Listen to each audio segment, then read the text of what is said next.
나오는데 바벨론의 최후, 바벨론의 멸망에 대한 그 이후의 말씀이 18장에 기록되어 있어요. 그러니까 왜 바벨론이 멸망하게 되었는가에 대한 이유가 그렇게 18장에 결론적으로 이렇게 나오게 된다는 것입니다. 먼저 1절에서 3절에 나오는 큰 성 바벨론 제국의 멸망에 관한 예고입니다.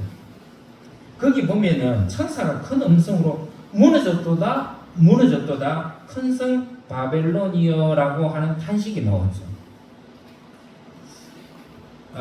여기서 바벨론이라는 것은 상징성이 좀 있어요. 그냥 이게 바벨론이다 그러면 그냥 도시국가다 이렇게 생각할 게 아니라 우리가 이 바벨론이 왜 무너져야 되는가, 왜 하나님께서는 무너뜨리시려고 작정하셨는가 하는 뜻에서 바벨론을 한번 주목해 볼 필요가 있습니다. 바벨론이 상징하는 게 있어요. 바벨론 그러면 딱 떠오르는 게 있어요. 그 바벨론에 대해서 좀 아시는 분들은 신앙인들도 마찬가지고 비신앙인들도 세계사를 공부하는 사람이라면은 바벨론 그러면 딱 머리에 떠오르는 게 있어요. 이 상징하는 게 있기 때문이죠. 그게 뭐냐? 바벨론은 타락한 세상 권력과 내면이 난무하는 세속주의, 또 물질주의, 그리고 타락한 종교와 신을 방자한 음란한 우상 숭배자들의 그 타락한 대표적인 도시가 바로 바벨론이었어요.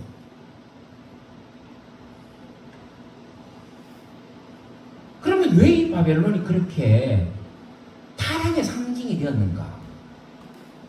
이 바벨론이라는 것은 지금으로 말하면 이라크의 한 중부 지역쯤 돼요. 여러분 이라크는 아시잖아요. 이라크 전쟁도 있고 후세인도 여러분들 유명한 후세인도 기억하시니까 그 이라크의 중부 지역에 지금 그러니까 바벨론은 이라크라고 생각하시면 돼요. 고대 이라크다. 지금은 이라크라고 하지만 그때는 바벨론이었어요. 그런데 지금도 그렇지만은 이 이라크에 흐르는 강이 있는데 유브라데 강. 세계 문명이 발달한 곳이 어디예요? 시작한 곳이 다 강이잖아요. 메소포타미아 강, 나일 강, 또 유브라데 강, 그리고 황하 강. 이게 4대 강이 인류의 문명의 발상지라고 그러잖아요.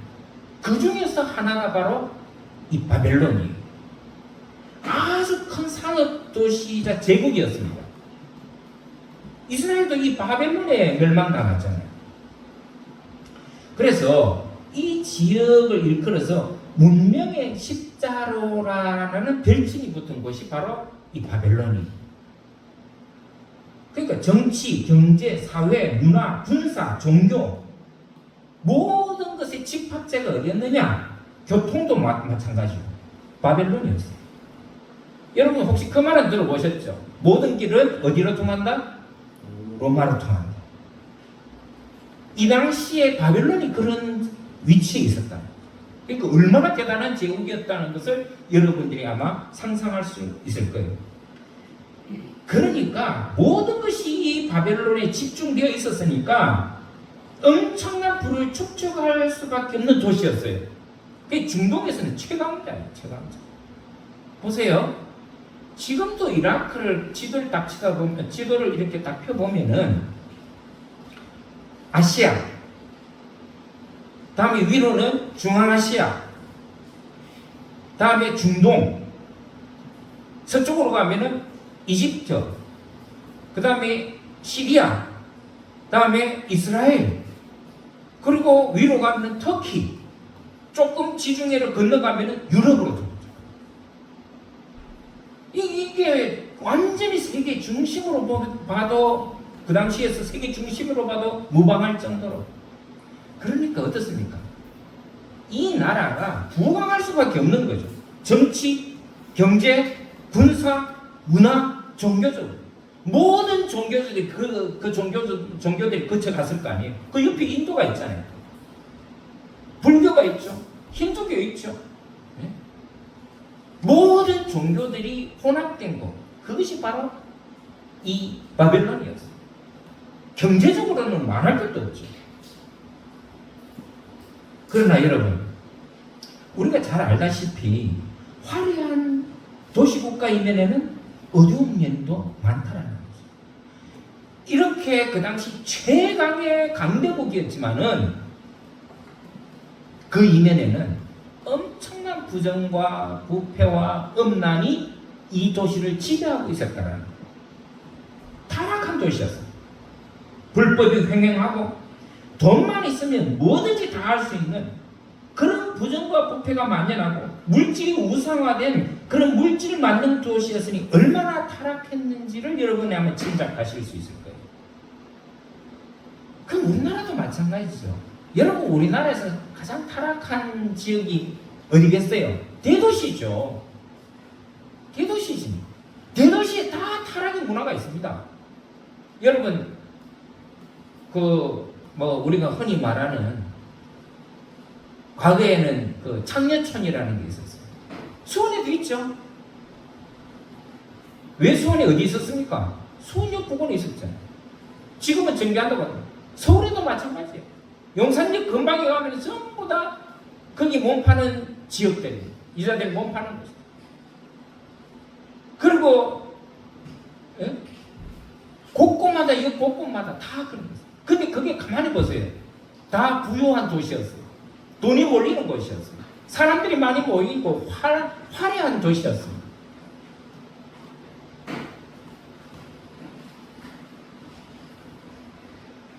여러분, 바벨론도 그랬습니다. 엄청난 부와 함께 강력한 나라였지만 그 이면에는 말할 수 없는 타락의 도시가 바로 바벨론이었어요. 그래서 지금도 바벨론 그러면 타락의 도시입니다. 그게 상징성이 있어요. 자, 그러면 이 당시에만 이런 타락한 바벨론이 존재했는가? 그렇지 않아요. 오늘날에도 그런 바벨론의 모습은 어디나 볼 수 있습니다. 제가 조금 전에도 말한 것처럼 오늘 우리도 마찬가지죠. 오늘 우리도 어찌 보면 바벨론과 같은 환경에서 우리는 살고 있어요. 여러분들은 너무 깨끗하게 사시니까 잘 모르시겠지만은 여러분, 우리 교회 1층만 올라가 보세요. 거기 옆에 보면은 도박 사이트가 있죠. 곳곳에 있습니다. 도박 사이트만 있습니까? 얼마나 음란한 문화들이 곳곳에 존재, 우리 눈에 보이지 않지만 지금은 다 양지에서 음지로 숨어들어 있지만은 타락한 도시. 우리 수원만 해도 그렇습니다. 그렇게 보면은 그 바벨론, 과거의 고대 바벨론, 오늘 우리에게도 존재하고 있다. 심지어는 우리 가운데서도 있다. 화려하고 돈과 권력만 있으면 못할 게 없는 나라가 우리나라 아니겠어요? 누가 그러더만요. 우리나라는 돈 있는 사람에게는 천국이라고. 그러나 반대로 돈이 없고 힘없는 사람들은 지옥같이 살고 있다. 여전히 권력과 힘을 가진 자들이 그것을 이용해서 불의하게 재물을 모으고 가난한 자들과 힘없는 자들을 보살피기보다는 자기의 배를 불리는데 끝없는 욕망 가운데 살고 있지 않아요. 여러분, 우리나라에서 존경받는 부자 여러분 한번 이름 대보세요. 여러분들은 우리나라에서 존경받는 부자 누구 알고 계십니까? 저는 딱 기억하라면 한 분, 유일한 박사, 그분 한 분만 기억이 돼요. 나머지는 여러분, 우리나라에서 부자들이 존경받고 있습니까? 왜 우리나라에서는 부자들이 존경받지 못할까요? 이유가 있을 거 아니겠어요? 여러분, 우리나라의 30대 대기업 중에서 솔직히 말해서 불의하게 모은 재물로 부자되지 않는 기업이 있습니까? 다 탈세하고 탈루하고 뇌물 주고 솔직히 부끄러운 부자들이 지금 우리나라 기업 같으면은 미국 환경에서는 존재하기 어려운 기업들이 많습니다. 여러분, 우리는 살인이 큰 죄라고 여기죠. 천만의 말씀입니다. 미국 같은 나라는요, 경제사범이요, 가장 큰 죄로 봤습니다. 살인해도요, 경제사범만큼 그렇게 큰 걸로 아팠지 않습니다. 살인도 무거운 죄지만은 경제사범이 저지르는 범죄는요, 엄청납니다. 근데 우리는 너무 관대하잖아요. 불법 저질러도 뭐 사면해주면 끝나고. 그러니까 끝없이 악순환이 되는 거예요. 그러니까 여러분, 우리나라에서는 사실 부자들이 존경받기 어려워요. 그래서 그 재물로 더 서민들을 힘들게 하고 갑질하고. 여러분, 이 갑질이라는 말이 정말 수치스러워다는 거 아십니까? 민주사회에서, 이 현대사회에서 이 갑질이라는 것은 과거 양반, 가진 자와 못 가진 그 서민들과의 그러니까 종과 주인의 관계를 갑질이라고 표현하는 거예요. 오늘 이 시대에 과거에 주인과 종의 관계라 종의 관계는 지금도 유지를 하고 있는 나라가 우리나라예요. 이게 참 불행합니다, 우리나라. 알고 보면. 왜 이 갑질이라는 말이 뭡니까? 오죽하면 있는 놈이 더하다. 있는 놈이 더하다. 이 말 자체가 여러분 하나님의 정의와는 거리가 멀어요. 바벨론이 그랬거든요. 바벨론이 그랬어요. 근데 여러분, 오늘 우리 믿는 사람조차도, 교회들조차도 이 물질주의 우상숭배 혈안이 되어 있어요. 하나님의 정의와 공의와는 거리가 멀어요. 말로는 다 돈은 악하다 그러면서 돈 긁어 모으는 데는 우리 그리스도인들만큼 따라갈 사람이 없어요. 얼마나 악착같은 겁니까? 우리 믿는 사람들조차, 교회들조차도 물질주의 우상에 지금 혈안이 되어 있어요. 빠져 있습니다. 이 당시 바벨론 조국도 그런 불의가 만연하고 물질 우상 속에 타락을 일삼고 살았어요. 근데 문제는 뭐냐면은 그 바벨론 제국 속에 살던 하나님을 믿는 자들도 똑같이 그렇게 살고 있었더라는 거예요. 똑같이. 그래서 하나님은 천사로 하여금 그런 바벨론을 그냥 두시지 않으시고 심판하시고 반드시 무너뜨리고 무너뜨리겠다라고 하는 의지를 보내시는 거예요. 그런 면에서 여러분, 오늘 이 말씀 우리는 이 경고를 우리가 경고로 여기서는 안 돼요. 쉽게 생각해서는 안 됩니다. 우리 안에 있는 바벨론들을 우리가 무너뜨리지 않으면은 하나님께서는 더 큰 심판으로 우리를 무너뜨릴 수 있다라고 저는 생각이 들어요. 오늘날 우리 한국 교회가 무너지는 이유도 결국은 보면은, 저는 큰 틀에서 보면은 바로 여기에 문제가 있었기 때문이라고 생각해요. 여러분, 우리 한국 교회가 지금 이렇게 침체기를 걷고 침체기를 더 해서 이거 지금 심각한 문제로 한국 교회가 이 대한민국에서 정말 희망이고 빛이 되어야 되고 소금이 되어야 될 한국 교회가 처참한 수준으로 무너진 이유가 어디 있습니까? 저는 바로 여기 있다고 생각해요. 한국 교회들이, 우리 성도들이 물질 우상의 노예가 되어버리고, 그러니까 안 무너질 수 있습니까? 저는 그게 보여요. 하나님의 진노가 지금 우리 한국 교회에 이미 내리고 있다는 건 저는 보입니다. 심각한 거거든요. 그래서 4절 8절에 보면 하나님께서 자기 백성들에게 뭐라고 권면하느냐 하면은 그 죄에 참여하지 말고 벗어나라. 그 바벨론이 받을 재앙들을 너희들은 피해라고 경고하고 있습니다. 여러분 4절 한번 보세요. 거기 보면은 내 백성아 거기서 나와 그의 죄에 참여하지 말고 그들이 받을 재앙들을 너희들이 결코 받지 마라. 무슨 얘기예요? 회개하고 돌이키라는 말씀입니다. 근데 여러분, 이 말씀의 원어를 보면요, 이게 권면이 아니고 엄중한 경고이자 동시에 명령입니다. 아시겠습니까? 거기 있어도 되고 나와도 돼. 그게 아니에요. 반드시 나와야 된다는 거예요. 여러분, 우리가 그래서 성경을 글로 읽을 때 한계가 바로 거기 있어요. 그냥 쉽게 넘어가요. 거기서 나와라는 그 여러분들 한번 보세요. 4절에 보면은 또 내가 들으니 하늘로서 다른 음성이 내게 나서 가로되 내 백성아 거기서 나와라는 말이 있죠. 여러분, 우리가 그냥 읽을 때 별로 의미가 없어요. 그냥 나와라는 거니까 나와라 이런 뜻으로 생각하는 줄 알아요. 나가도 되고 안 나가도 되고 이렇게 쉽게 생각할 수도 있어요. 근데 거기서 나와라는 이 말이 얼마나 큰 의미가 있는지 언어를 보면 알 수 있어요. 그 언어에 보면은 엑셀테라고 하는 그 말로 되어 있는데 이 말에 그걸 보면은 명령으로 되어 있어요. 명령어. 나와도 되고 안 나와도 돼가 아니에요.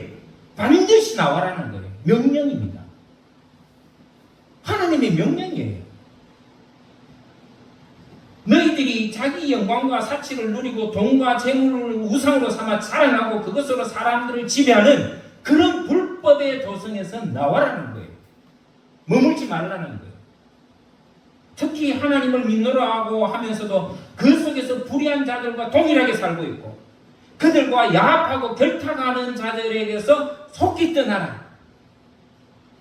명령입니다. 권면이 아니에요.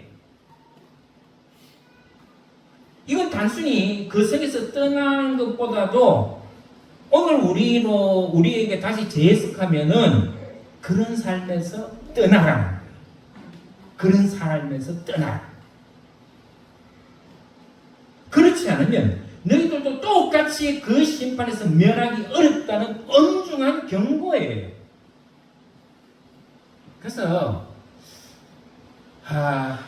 우리가 성경을 읽을 때 이런 한계에서 우리가 벗어나지 못하면 우리는 그냥 읽어버려요. 읽고 맙니다. 읽고 지나쳐버려요. 이게 얼마나 엄중한 말씀인지를 우리가 체감하지 못해요.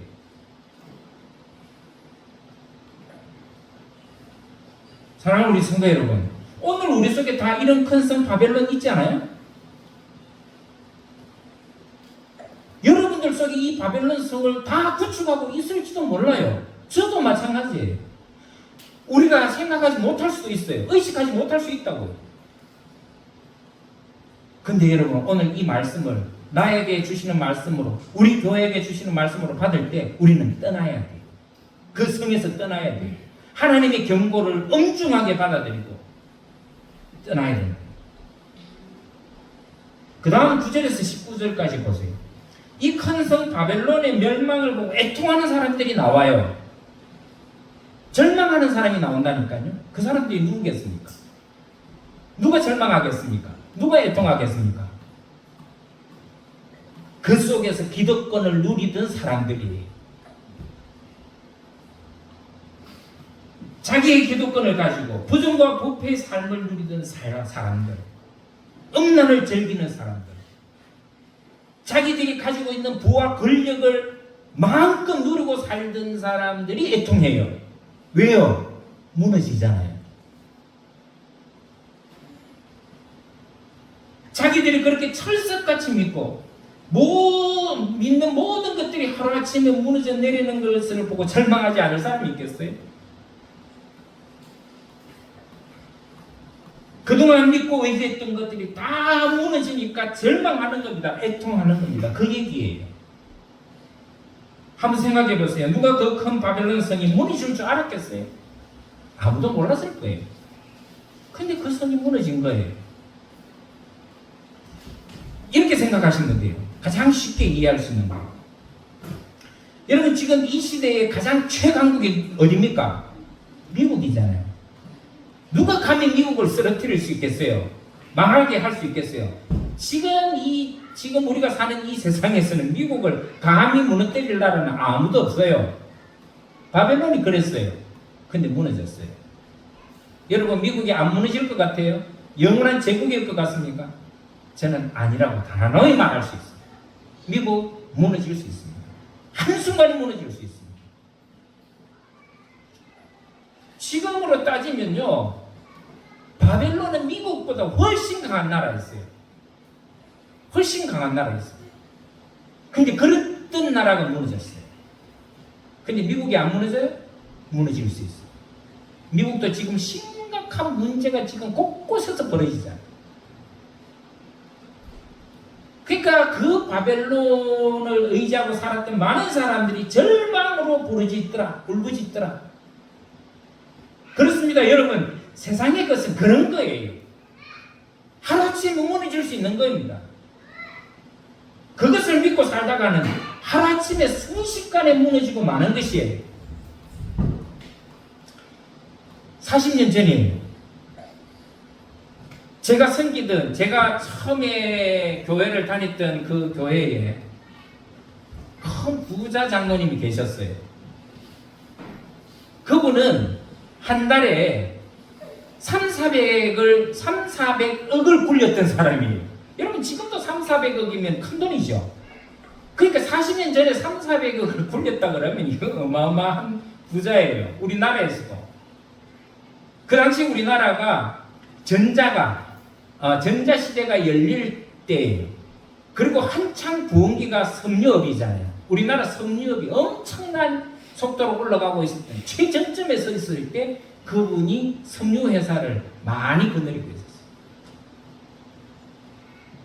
한 달에 400억을 주물리던 그 장로님이셨는데, 전국에서도 몇 손가락 안에 꼽힐 뿐이었고, 뭐 대통령이 해외 순방 가면 같이 따라 나가던, 경제인으로 따라 나가던 그런 분이었는데, 그분이 하루아침에 부도가 나서 쫄딱 망했어요. 얼마에 망했는지 아십니까? 3억 때문에 부도가 났어요. 여러분, 400억 그렇게 굴리던 사람이 겨우 3억에? 그럴 수 있어요. 제가 그걸 보고 깜짝 놀랐어요. 부자가 저렇게 한순간에 망하는 수도 있구나. 그 부도 나는 바람에 그 장로님 가족은 뿔뿔이 다 흩어졌어요. 그 장로님 얼마나 잘 살았냐면은, 한국에서는 최고급 차가 바뀔 때마다 그분이 제일 먼저 사서 타고 다녔던 그런 분이에요. 뭐 집도 잘 살았고, 예? 기사들이 각 자녀들 타는 자가용에도 기사들 다 따라다닐 정도고, 뭐 그랬으면 여러분 뭐 말 안 해도 아시겠죠. 그런데 그분이 원체 돈이 많았는데 하루아침에 망했어요. 근데 왜 망했는지 아십니까? 이분이 교회에서 헌금을 제일 많이 했거든요. 그렇겠잖아요. 그분이 뭐 11조만 제대로 내면은 한 달에 40억은 뭐 예상으로 들어오는 거죠. 그러니까 그 교회에서는 최고의 장로예요. 헌금 많이 하죠. 그 교회가 건축을 했어요. 건축비 대부분을 그 장로님이 다 됐어요. 근데 문제가 있었어요. 뭐냐? 이 양반이 교회 주인 노릇을 하기 시작하는 거예요. 목사님이 목회하는데 사사건건 반대합니다. 자기하고 생각이 안 맞으면은 브레이크 걸고 괴롭히고 나가라 그러고. 그래서 결국 그 목사님이 나가게 됐어요.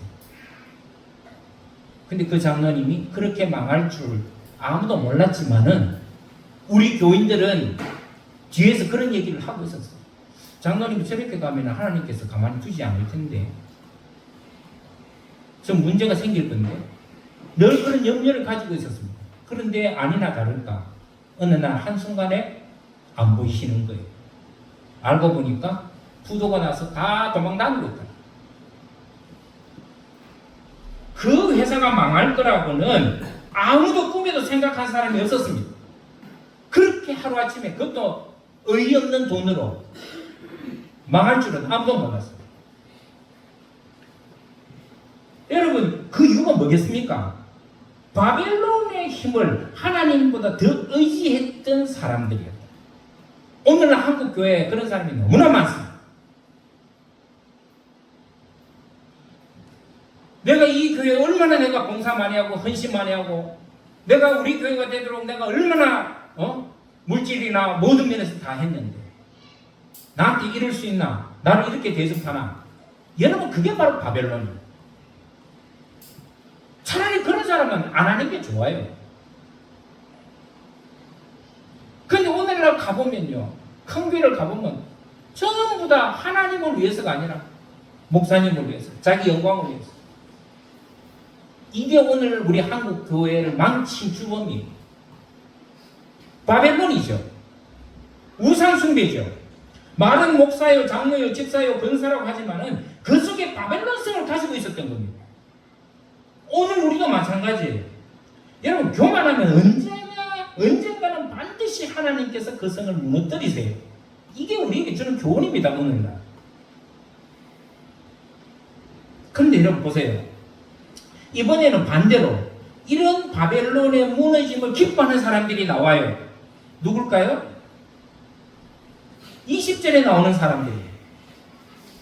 거기에 보면은 참 성도, 진실한 성도, 우상에 물들지 아니하고 하나님의 의로움에 의지하여 살던 순교자들, 사도들, 참 선지자들은 오히려 이런 바벨론 심판을 기뻐하더라고요. 저는 제가 가끔 그런 말씀을 드렸지만 오늘 우리 한국교회 하나님께서 여러 번 경고 주셨어요. 여러 번 경고 주셨어요. IMF로 1차 경고를 나는 주셨다고 봅니다. 다음에 메르스나 또 신종플루나 또 이번에 코로나 같은 그런 걸로 하나님께서는 우리에게 경고 주셨어요. 한국교회 회개하고 정신 차리고.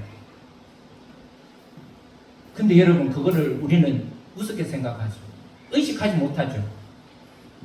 저는 오히려 그것 때문에 한국교회가 지금 많이 축소가 되고 그동안에 버풀었던 버블 거품이 다 지금 꺼지고 있거든요. 저는 오히려 기뻐요.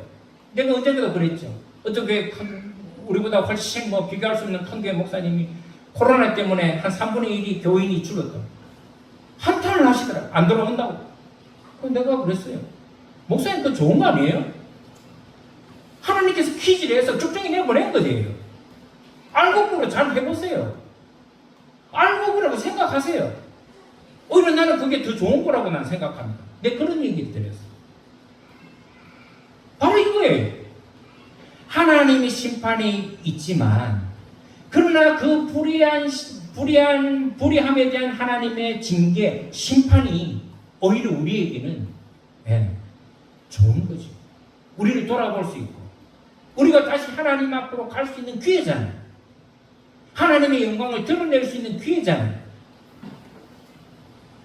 그래서 오히려 20절에 보면은 이 진리를 수호하다가 불의한 자들에게서 같이 휩쓸리지 아니하고 신앙을 지키려고 하다가 순교당한 사람, 고초당하는 사람, 반란당한 사람들이 오히려 하나님의 나라에서 기뻐하더라. 저는 여러분들도 그런 부류가 되기를 바랍니다. 그런 하나님의 나라에서 기뻐하는 사람이 되기를 바랍니다. 그리고 21절에서 24절에 보면은 이런 패역한 바벨론이 무너지는데 어떻게 무너지느냐? 정말 생각하면 소름 끼칠 정도로 무너집니다.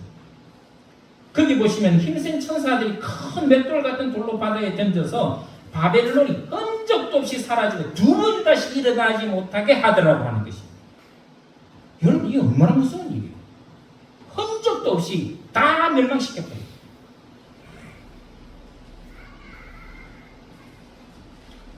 우리 사랑하는 성도 여러분, 우리 속에도 바벨론이라는 우상이 있을 수 있어요. 바벨론의 상징이 뭐라 그랬습니까? 물질 만능주의, 상업주의, 세상의 부와 권세의 상징, 교만함의 상징, 그것이 바로 큰 성 바벨론이 주는 상징이라 그랬잖아요. 하나님보다 세상에 있는 것들로 자랑하고 그것이 내 삶의 중심이 되고 그것으로 내 의지처럼 삼는 것만큼 어리석은 것은 없어요. 왜? 그건 순식간에 없어지는 거거든요. 아니 좀 없으면 어때요? 좀 못 가지면 어때요? 또 좀 가졌다고 의시될 건 없어요. 그게 다 내 거예요. 죽으면 끝이에요. 내 손에 다 끝나는 거예요.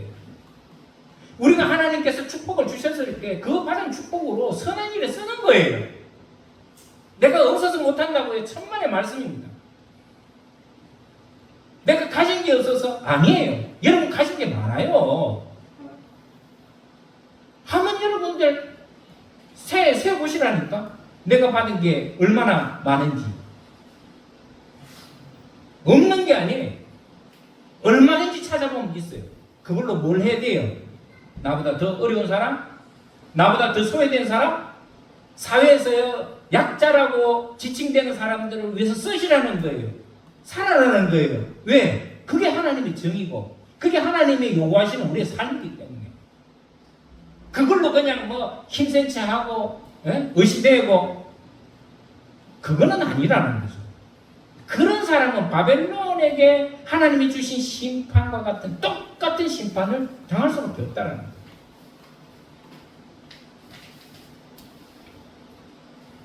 여러분 오늘 하나님께서 그 거대한 바벨론 성을 한순간에 무너뜨리신 건 뭘 의미합니까? 세상의 것은 한순간에 다 없어질 것임을 오늘 우리에게 경고하시는 말씀이다. 하나님은 오늘 말씀을 통해서 세상의 불의한 권력, 사치, 탐욕, 물질주의 우상은 반드시 심판하실 것이고 멸할 것이다. 그래서 여러분 우리가 역대로 이렇게 보면은 악이 승리하는 일은 없어요. 제가 지난번에도 말씀드린 것처럼 악은 승리하지 못합니다. 잠시 이기는 것 같으나 영원히 이기지는 못하는 것이 악입니다. 악이 잘 되는 것을 보고 여러분들 너무 부러워할 것 없다고 그랬잖아요. 우리가 오히려 그런 데서 우리 신앙을 지켜내고 이겨내서 거룩한 성도로서 구별된 삶을 살아야 된다는 것을 오늘 말씀을 통해서 우리는 다시 한 번 더 상기해야 됩니다. 나는 혹여 지금 바벨론 같은 물질 만능 속에서 불의하고 불법한 자들의 속에 잘못된 우상에 동조하고 지배당하고 있지 않는가? 생각해. 또 적당히 이 세상과 타협하고 살고 있지 않는가? 세상의 것으로 적당히 타협하는 요소는 내게 어떤 것들이 있는가? 한번 돌아봐야 돼. 그리고 그런 요소들이 있으면 하나하나 우리는 무너뜨려 나가야 됩니다. 갈수록 우리의 삶 속에서 깊이 파고드는 이 바벨론의 거대함 앞에 우리 두란노 교회 성도들은 지지 마시기 바랍니다. 피하지 마시기 바랍니다. 싸우세요. 싸워야 됩니다. 여러분 마귀의 특징이 뭔지 아세요? 마귀는요 피하면 더 달라들어요. 정말입니다. 마귀는 무서워하는 사람에게 더 적극적이에요. 피하는 사람에게 더 덤벼들어요. 그래서 뭐라 그랬어요? 찬송에도 마귀들과 싸우라. 마귀들과 싸울지라. 여러분 마귀와 사탄은 싸워야 될 존재지 피할 존재가 아닙니다. 우리 두란노 교회 성도들이 오늘 이 시대에 거대한 바벨론과 맞서 싸울 수 있기를 바랍니다. 아니 뭐 조그마한 교회에서 아니에요. 우리에게 누가 있습니까? 힘 있는 하나님이 계시잖아요. 하나님이 계신데 우리가 뭘 두려워합니까? 뭘 겁내합니까? 다윗 보세요. 그 어린 다윗이 그 거대한 골리앗과 맞서 싸울 때 뭐라고 그랬어요? 니는 창검을 들고 나오지만 나는 내 뒤에는 여호와 하나님이 계신다는 거예요. 뭐가 두렵습니까? 뭐가 힘듭니까? 뭐가 절망하게 만듭니까? 뭐가 우리를 거대한 바벨론 속에서 갇혀서 못 나오게 만듭니까? 싸우세요. 벽돌 하나라도 끄집어내세요. 성벽 하나라도 끄집어내시라고. 네가 거기 있으면 그거 간다고 되겠냐? 예, 안 될 수도 있죠. 그러나 저는 당당하게 말합니다. 내가 벽돌 하나 빼는 순간에 하나님은 그 구멍을 통해서 그 도성을 무너뜨리신다. 무너뜨리신다. 여러분 한번 생각해 보세요. 종교 계획을 한번 생각해 보세요. 루터는 별 볼 일 없는 신부였어요. 보잘것없는 시골에 있는 신부였어요. 근데 그가 종교 계획을 이끌었다는 말입니까? 그 하나님의 역사죠. 오늘 우리도 마찬가지예요. 오늘 세속화에 물들어 있는 이 한국 교회를 향해서 우리 두란노 교회가 비록 작은 교회지만 외쳐야 돼요. 이래서는 안 된다. 이러면 안 된다. 우리가 하나님 앞으로 다시 돌아가자. 무엇이 옳고 그른지 불의에 대해서 침묵하지 말고 외쳐라. 싸워라.